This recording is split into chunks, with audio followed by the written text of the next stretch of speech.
And I want to congratulate everyone on the success and the mayor, the governor finally signing the bill. That is gratifying. And it's in that context really of legal maneuvering and legal struggle that we're talking today actually about a person named William L. Patterson. And reason why many people wouldn't know him is because after the McCarthy era, he was virtually kind of erased from the history books and his accomplishments were neglected. But before then, he was highly respected. And the reason why I want to bring him up is that because Patterson was a member of the Communist Party. And during the early 50s, there was an onslaught, an attack upon the Communist Party, other radicals, Black nationalists, even civil rights leaders by the Senate House Un-American Activities Committee. And if you look at the language being used today, we see a similar process of first criminalizing a group of people, in this case, before communists and other radicals. Today, it's Black identity extremists or Antifa.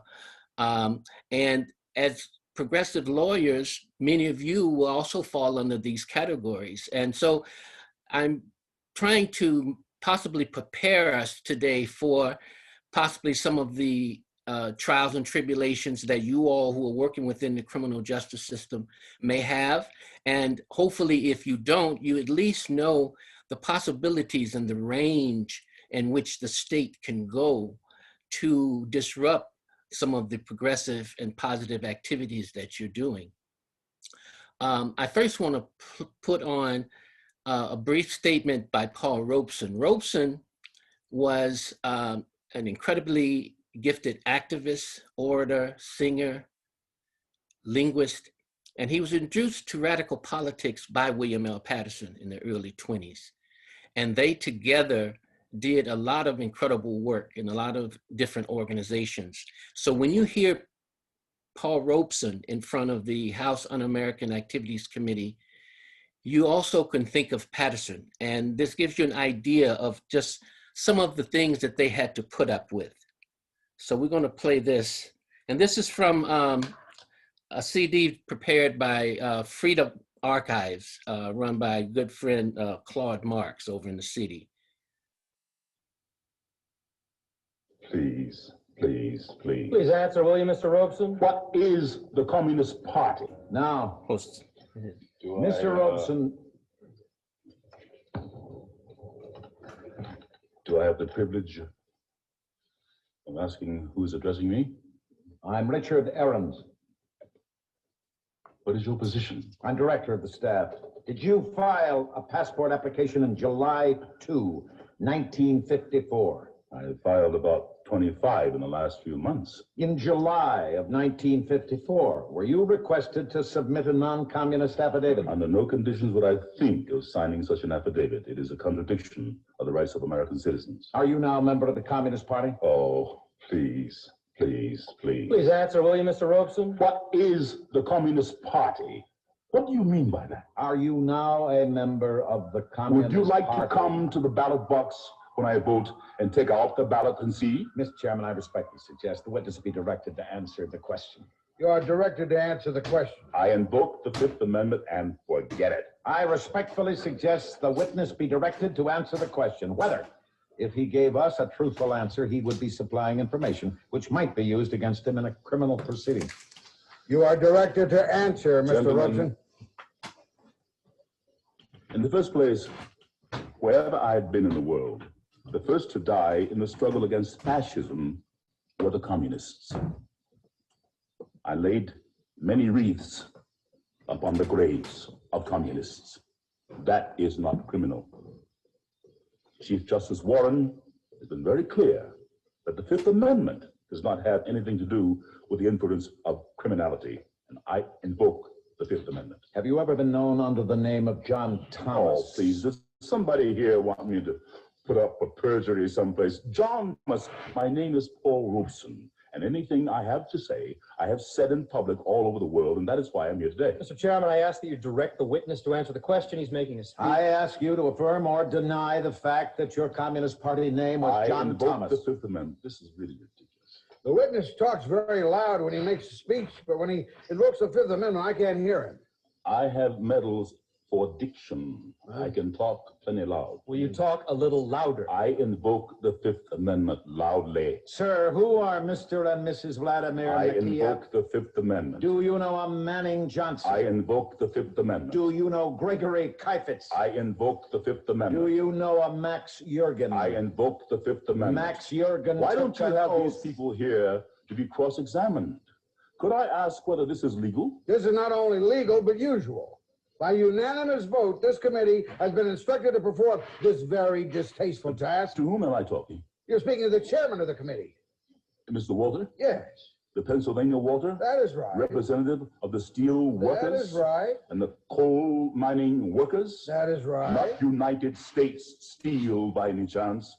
A great patriot. That is right. You are the author of the bills that are going to keep all kinds of decent people out of the country. No, only your kind. Colored people like myself. And you would let in the Teutonic Anglo-Saxon stock. We are trying to make it easier to get rid of your kind, too. You don't want any colored people to come in. Could I be allowed to read from my statement? Will you just tell this committee, please, while under oath, Mr. Robeson, the communists who participated in the preparation of that statement? Oh, please. The reason I'm here today, from the mouth of the State Department itself, is I should not be allowed to travel because I have struggled for the independence of the colonial peoples of Africa. The other reason I'm here today, again, from the State Department and from the record of the Court of Appeals, is that when I am abroad, I speak out against injustices against the Negro people in this land. That is why I'm here. I'm not being tried for whether I'm a communist. I'm being tried for fighting for the rights of my people, who are still second-class citizens in this country, in this United States of America. My mother was born in your state, and my mother was a Quaker. My ancestors, in the time of Washington, baked bread for George Washington's troops when they crossed Delaware. My father was a slave. I stand here struggling for the rights of my people to be full citizens in this country. And we are not. We are not in Mississippi. We are not in Montgomery, Alabama. We are not in Washington. We are nowhere. And that is why I'm here today. You want to shut up every Negro who has the courage to stand up and fight for the rights of his people, for the rights of workers. And I have been on many a picket line for the steel workers too. And that is why I'm here today. Would you tell us whether or not you know Thomas W. Young? I invoke the Fifth Amendment. Thomas W. Young is a Negro president of the Guide Publishing Company. I'd like to read you his testimony, quote, Paul Robeson has no moral right to place in jeopardy the welfare of the American Negro to advance a foreign cause. In the eyes of the Negro people, this false prophet is unfaithful to their country, and they repudiate him, close quote. Do you know the man that said that? I invoke the Fifth Amendment now. Can I read my statement? It is a sad and bitter comment. While you were in Paris in 1949, Mr. Robeson, did you tell an audience the American Negro would never go to war against the Soviet government? May I say that is slightly out of context? May I explain to you what I did say? I remember the speech very well. 2,000 students who came from populations that would range to 600 or 700 million people asked me to say in their name that they did not want war. No part of my speech in Paris says 15 million American Negroes would do anything. I said it was my feeling that the American people would struggle for peace, and that has been since underscored by the President of these United States. Now, in passing, I said... Do you know any people who want war? Listen to me. I said it was unthinkable to me that any people could take up arms in the name of a man like Senator Eastland of Mississippi against anybody. Gentlemen, I still say that. This United States government should go to Mississippi and protect my people. That is what it should do. I lay before you, sir, an article, quote, I am looking for full freedom, unquote, by Paul Robeson. Okay, we'll stop it right there. but you get an idea of the intensity in which that time was, and you get a sense of the strength that Paul Robeson, you're talking about, he's facing the entire Senate, and his whole livelihood is at stake here, and he still stood strong. So with that in mind, we're going to look at William L. Patterson. Abraham. So how can I get off? Can you all see this picture? But I need we could just see the picture. Okay, Abraham, I need to get rid of the little video on the side here. We don't see the video. You don't see the webinar? No, we just see the one single slide. Yes, you see that slide? Yes. Okay, that's good. I'm just trying to get rid of us. Oh, okay. Now, okay. William L. Patterson, champion for freedom, fighter for justice. William L. Patterson, the form of the McCarthyism of the 1950s, was often compared to Frederick Douglass for his fervent articulation of Black and working people's issues, his constant attack on the horrors of lynching, and his persistent linkage of the struggle of his people with international campaigns. With a law degree from the University of California's Hastings Law School in 1919, he was one of the few African Americans with a degree from a white university. This, along with his West Coast upbringing, gave him a unique vantage point. It allowed him to better understand white America and introduced him to leftist politics during one of the most turbulent periods in America's history. In the aftermath of World War I, the United States launched the Palmer Raids of 1919 and 1920, rounding up falsely accusing hundreds of anarchists, communists, and socialists of fictitious crimes. They waged pitched battles with returning Black servicemen, newly emboldened by the militancy of having won a war.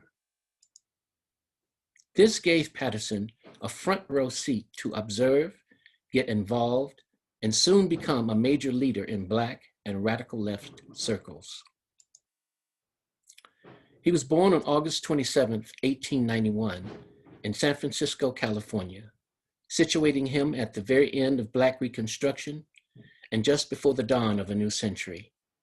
His mother, Mary Galt Patterson, had been enslaved in Virginia, and his father was from St. Vincent, Virgin Islands. Both parents had made their way to California and were initially prosperous in marriage.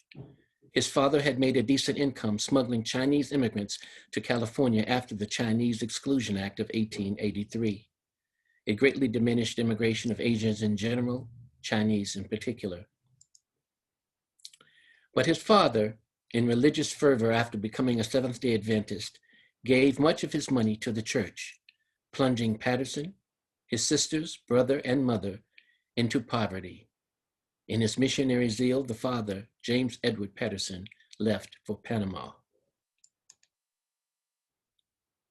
Patterson attended various schools in San Francisco and in Oakland, and finished high school in Marin County from Mount Tamalpais High School in 1911. He was accepted into University of California at Berkeley's engineering department, but was unable to finish due to his inability to afford tuition and personal expenses at the same time. He also objected to the compulsory military training. Unlike the segregated South, Patterson always attended integrated schools, albeit at times being called nigger. He observed the discrimination of not only Blacks, but Mexicans, Chinese, and European immigrants too. It was in high school where he was first given a copy of the Communist Manifesto by Karl Marx. This, coupled with his personal experiences and observations, made him think about the larger world and capitalism, and how capitalist societies bred inequity and thrived off oppressive competition.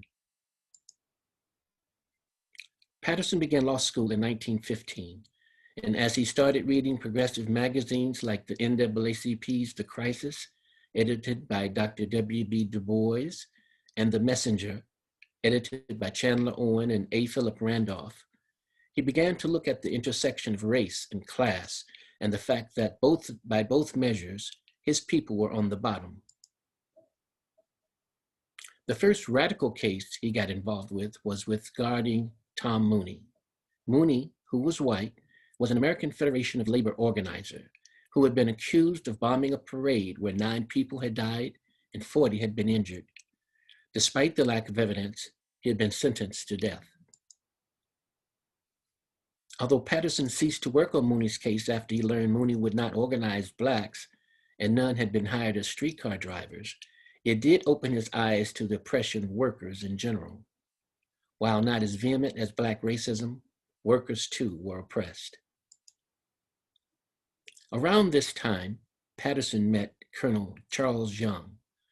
While he admired his accomplishments and intelligence, he could not rationalize Young as a Black Buffalo soldier, essentially policing and oppressing native tribes out west. Patterson was looking at the whole picture, and his racial and class identity was crystallizing. It incubated a piercing analytical faculty that would soon come into full fruition. It was also around this time that Patterson began to look at sexism as another evil holding humanity, particularly women, from achieving their rightful place in society. The travails of his lone female law classmate, Helen S. Smith, brought this to his attention. After graduation, Patterson was disillusioned with America, and he set sail for Africa. But a talk with a British labor leader, Robert Lansbury, made him realize he was running away from the struggle. So he decided to go back home, this time, New York. In New York, Harlem specifically, Patterson for a short while accepted some of the perks and privileges of being a middle-class Black professional. He joined a prestigious Black law firm and met many of the leading members of Harlem society. Paul Robeson as Londa Cardoza Good, Robeson's future wife, and someone who would become Patterson's first wife, Minnie Summer, a good-looking socialite. Harlem at this time was experiencing a cultural explosion known as the Harlem Renaissance, with writers Langston Hughes, Countee Cullen, Claude McKay, and artists like Aaron Douglas redefining what it meant to be a Negro and embracing a newfound militancy expressed in their work. Harlem also was a hotbed for Black politics, with Marcus Garvey garnering a great deal of attention, advocating his Back to Africa movement. While Patterson disagreed with Garvey's Black nationalism, he did feel that Garvey's overall message of Black pride and a free Africa were important in the psychological upliftment of his people, and it appealed to him.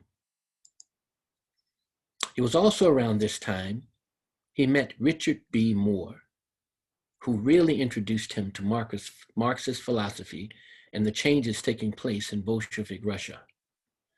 This period created for him a dilemma: to continue to be a respectable lawyer and live a comfortable middle-class life, or embrace radical politics and throw caution to the wind. As regards his personal success, he chose the latter. He and his law firm had done some good legal work that had benefited many, like establishing one of the city's first cooperative housing projects. But Patterson yearned for more. At the behest of Richard Moore, Cyril Briggs, and Otto Huiswood, and several others, Patterson became involved with the case of Sacco and Vanzetti. They were 2 Italian anarchists who had been given the death sentence in trumped-up charges in 1920. Italian immigrants, along with other Southern Europeans, were often discriminated against, not to the degree of Blacks, Indians, Mexicans, and Chinese, but they were not immediately accorded the full privileges of being white.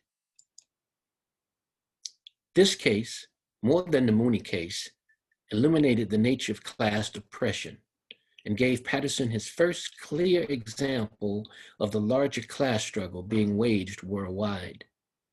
Coupled with his understanding of racial oppression and discrimination based on gender, he was now an integral part of the international struggle against capitalist oppression. Sacco and Vanzetti was one of the first cases of working class men to achieve international attention. Writers such as H.G. Wells, George Bernard Shaw, Albert Einstein, and Sinclair Lewis all supported their case. Even though they ultimately lost their case in all of their appeals and were subsequently executed on August 27, 1927, Patterson was able to witness firsthand the power of legal defense and the international pressure brought by the communist-backed International Labor Defense Committee. After a 3-year-long sojourn in the Soviet Union, where Patterson married a Russian woman and had 2 children while studying at the University of the Toiling Peoples of the Far East, he also met and conversed with African, Asian, and Latin American revolutionaries. These connections would be advantageous years later back home. His travels throughout Russia and Central Asia, along with international contacts and study, gave Patterson an alternative vision in which to house his political analysis of his people's situation back home. It was more than just race. Poverty and working class issues also had to be confronted. After his time in the Soviet Union, and having made a mutual decision to leave his family in Russia because of American prejudice, Patterson, now known more as Pat, came home to an America in the throes of the Great Depression. In addition to the economic woes of the big crash of 1929, the wildcat lynchings of Black people seemed to increase and began to take on a legal character. No longer were Black men only subjected to flimsy rape allegations and mob vigilante violence. The state now began a series of cases that put American racism on full view for the world to see. Almost as soon as Pat got back home, within a year, he was to be involved in a case that would in many ways define the remainder of his life. It was the case of the Scottsboro 9, more popularly known Scottsboro Boys case.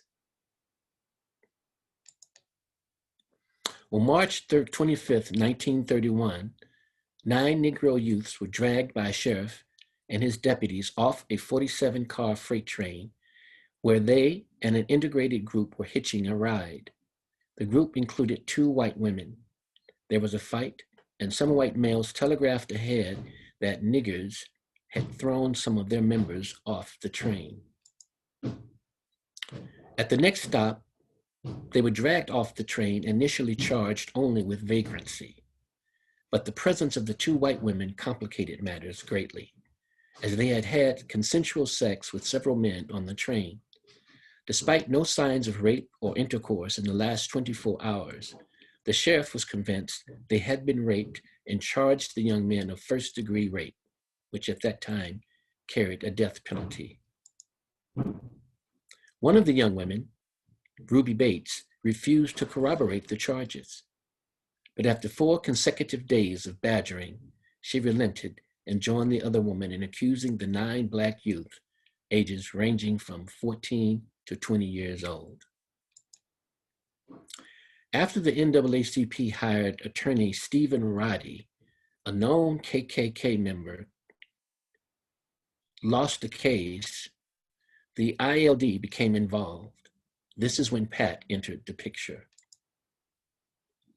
This case represented for Pat, the Communist Party, and even the NAACP, a clear example of how the state had now entered into the legal lynching of young Black men. And it was an excellent opportunity to highlight the twin evils of racism and class suffering, as all of the youth were poor. Even more than Sacco and Vanzetti, the Scottsboro Boys case raised the question of whether African Americans were really citizens in this nation, because due process had been suspended and the young men had been convicted by an all-white jury. And it was a familiar pattern, being accused of raping or disrespecting white women.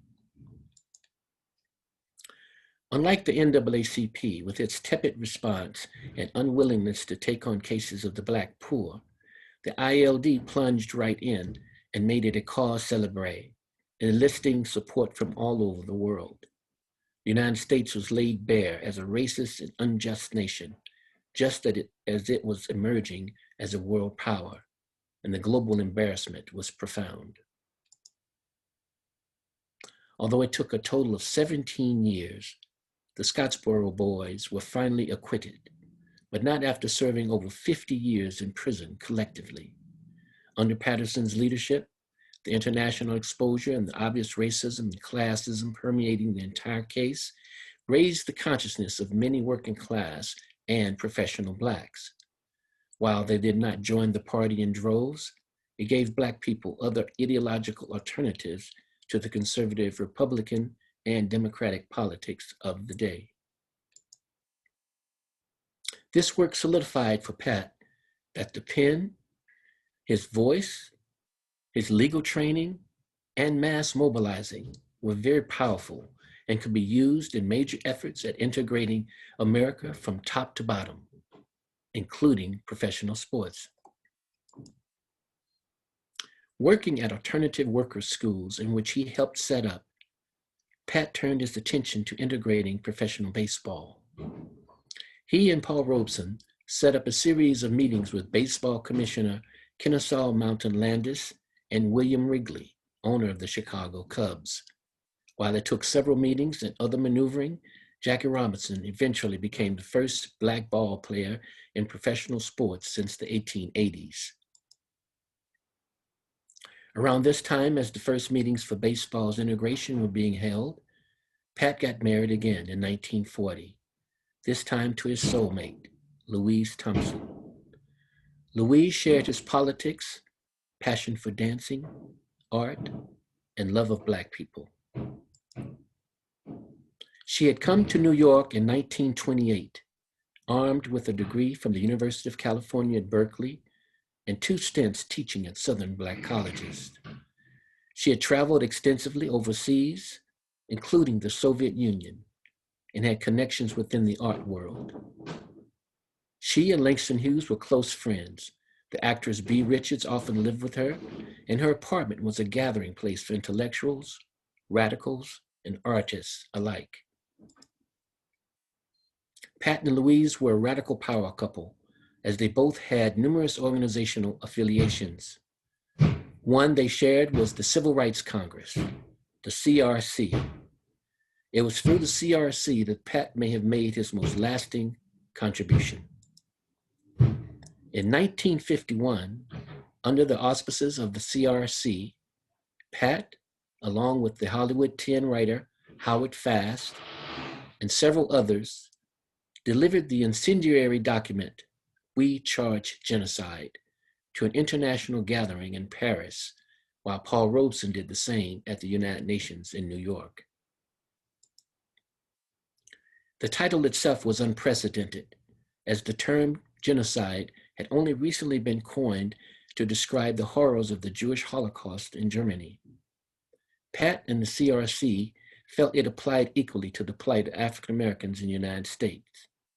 Lynching, murder, trumped-up rape charges, rampant unemployment, discrimination making it hard to earn a living and feed one's family, all constituted genocide in the eyes of the committee. The committee marshaled its evidence in a point-by-point format, listing hundreds of cases of murder, of lynching from 1945 to 1950, while listing separate cause célèbre cases separately. And We Charge Genocide did not even discuss the Tulsa Massacre of 1921, with over 300 Black people killed and over 3,000 businesses destroyed, or the Elaine, Arkansas Massacre of 1919, leaving over 200 dead, many killed by the United States military. There was Rosewood, Florida, with over 100 others as well, as the Black children burned alive in the Irish draft riots in New York in 1863. They didn't even mention any of these. The CRC's position was that an entire people do not have to be killed en masse to constitute genocide. Just as in the case of the American Indians, policies enacted over a long time, racism, denying income, rampant disease, and in some cases intentionally infecting subjects with diseases, and the creation of an alleged propensity for criminality are all genocidal. The entries to the document read like a modern-day horror story, story after story of racist murder with no recourse to justice. At the very beginning, under the title, The Evidence, the authors state, although our evidence voluminously details the crimes of genocide suffered by the Negro people, it falls short of adequately presenting reality. The vast majority of such crimes are never recorded. August 15th, 1945. Lilla Bella Carter, 16 years old, was raped and murdered at Pine Island, South Carolina, under circumstances which pointed suspiciously to a white insurance agent. Miss Carter's neck and jaw were broken, and she had been placed face down in a pool of water in order to give the impression of drowning. No action was taken against the rapist. September 9th, 1945. Moses Green, veteran of World War I, was shot to death by 2 Aiken County law officers near Ellington, South Carolina. The officers were deputy sheriffs who were identified. Green was returning from town in his truck, and as he stepped out into his own yard, he was shot without warning. November 1, 1945. 14-year-old Wilbert Cohen was killed when 2 bullets from a policeman's gun were fired at him as he was leaving a friend's house. No action was taken against the policeman by the grand jury or their police department. July 1946. Sutter Matthews was killed in Moultrie, Georgia, sometime in July 1946, according to a county coroner's report made on July 31st, 1946. The killers had laid the corpse across the tracks of the Georgia Northern Railroad, but Matthews was already dead, killed with a blunt instrument. July 20, 1946. One of the comparatively few Negroes who voted in 1946 Georgia elections was a veteran, Maceo Snipes. On July 20, 1946, he was dragged from his home and killed by 4 white men. He died of pistol wounds. The killers were freed. The killing of Snipes was one of the fruits of the election campaign waged by Eugene Talmadge. Talmadge had warned Negroes to keep away from the polls. One of the methods used to intimidate the Negro community was the posting of signs on Negro churches which read, "The first Negro to vote will never vote again." The 50s brought one of America's most oppressive periods, the McCarthy period of communist witch hunts and the destruction and disruption of thousands of lives based on flimsy evidence, slander, and hearsay. Its HUAC, or House Un-American Activities Committee, virtually terrorized citizens for close to a decade. Because of this very un-American committee, Pat ended up serving 4 months in prison in 1954. He was separated from his wife and daughter, Mary Louise, who was 11 years old at the time. His mail was censored, and he was kept in solitary for much of that time. Undaunted, Pat continued his work upon release, even as his dear friend Paul Robeson was stripped of his passport and was not allowed to pursue his livelihood. During the 60s, with Pat firmly in his 70s, he did not let up. He was very supportive of the Black Panthers and had several sessions where they sought his counsel. In the 70s, he and Louise both became very involved in the case of Angela Davis, who had been accused of conspiracy to commit murder. They both spoke nationally and internationally and raised money for her defense and constantly drew ideological connections between race, class, and sex oppression. Pat's legacy. Pat's legacy is vast. First, he was a whole person with many sides. Although political in the extreme, Pat loved to dance, attend sporting events, play cards, and exercise. Those who knew him state that he truly loved people, and he and Louise's home was a gathering place for many. He jumped rope daily and was a good athlete, particularly in boxing. He liked to cook and made Louise breakfast in bed often. There are many attorneys today who have followed in his footsteps as a progressive lawyer for the downtrodden. Howard Moore and Leo Branton, Angela Davis's attorneys, Walter Riley, pictured here with Malcolm X and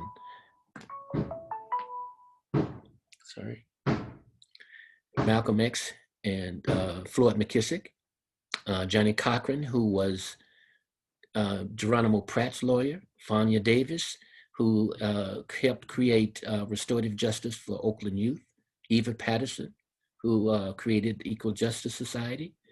They're all indebted to William L. Patterson, none more than Bryan Stevenson. Bryan Stevenson, through the Equal Justice Initiative, which he founded, has freed over 140 inmates wrongly convicted and sentenced to die by lethal injection or electric chair, both modern forms of lynching. While not as ideological strident as Pat, Stevenson, nonetheless, has been very instrumental in exposing the American criminal justice system as being racist and biased against the poor, especially children. Many of his cases are very similar to the Scottsboro boys' case. Professional sports are indebted to Pat and Paul Robeson for their initial talks around integration. Although it took many more meetings with others, those first talks were the first of their kind, unleashing the Black athlete's success that we see today. Ironically, Robinson would later denounce Robeson in front of the HUAC committee. Additionally, the Black Lives Matter movement and Movement for Black Lives owe Pat, as well as Louise, a lot of credit. His book, We Charge Genocide, is still applicable for today, as the lynchings now include state and police murders, as was recently witnessed in the deaths of George Floyd, Breonna Taylor, and Ahmaud Arbery. And today's Black identity extremist tag mirrors the red commie or Black nationalist or savage red man names of the past. All that has changed are the methods of killing and the labels used. When we see American radicals traveling to Chiapas, Mexico, or Rojava, Syria, in search for present-day examples of unauthoritative societies, or read the works of Subcomandante Marcos or Abdullah Öcalan on liberation from the capitalist state, we must think of Pat. He was one of our first international revolutionaries. Pat is also a role model of anti-sexist behavior. His marriage to Louise Thompson was one of harmony, despite separations doing political work. And even though their daughter, Mary Lou Patterson, describes herself as a latchkey kid, she never heard her parents argue or fight. Lastly, Pat is a role model for progressive professionals, especially Black professionals, as they try to decide how much activism is safe, polite, or acceptable. His message to lawyers, doctors, professors, teachers, and business people alike would be, choose a life based on personal integrity and political clarity, and never put money before people. Pat would urge us to live with courage, determination, and conviction. He would want us to believe in something bigger than ourselves and devote ourselves to envisioning a society without racism, sexism, or classism, one that respects the environment and every living and non-living thing. He would want us to be bold and live our politics and not just vote. He would exhort us to build organizations and avenues for people to organize, commune, and gather in a spirit of brother and sisterhood and not let up, give in, or give up. Pat died on March 5th, 1980. He was 88 years old. This webinar is dedicated to Pat's daughters, particularly Dr. Mary Louise Patterson, his beloved wife, the late Louise Thompson Patterson, his grandchildren and great-grandchildren. And these are just some of the books that we used for this. And I will add, just on a personal level, I didn't know Pat, but I knew Louise. I was Louise's chiropractor the last 6 years of her life. And I was ushered into their group. And even at 95, she was organizing the Eritrean and Ethiopian domestic ladies at her assisted living center because of their low wages and so forth. She was just a force of nature. I did home visits at her place. So any book that you pulled off the shelf, many of them were autographed at first editions. Several by Langston Hughes were dedicated to her. And the thing I want to just leave you with is that she says that in her 70 odd years of participating in the struggle, she said it wasn't a sacrifice. She didn't view it as that she gave up something, because a lot of times we look at these people, these are Black professionals, and it's interesting that in the Black left was highly educated in most cases.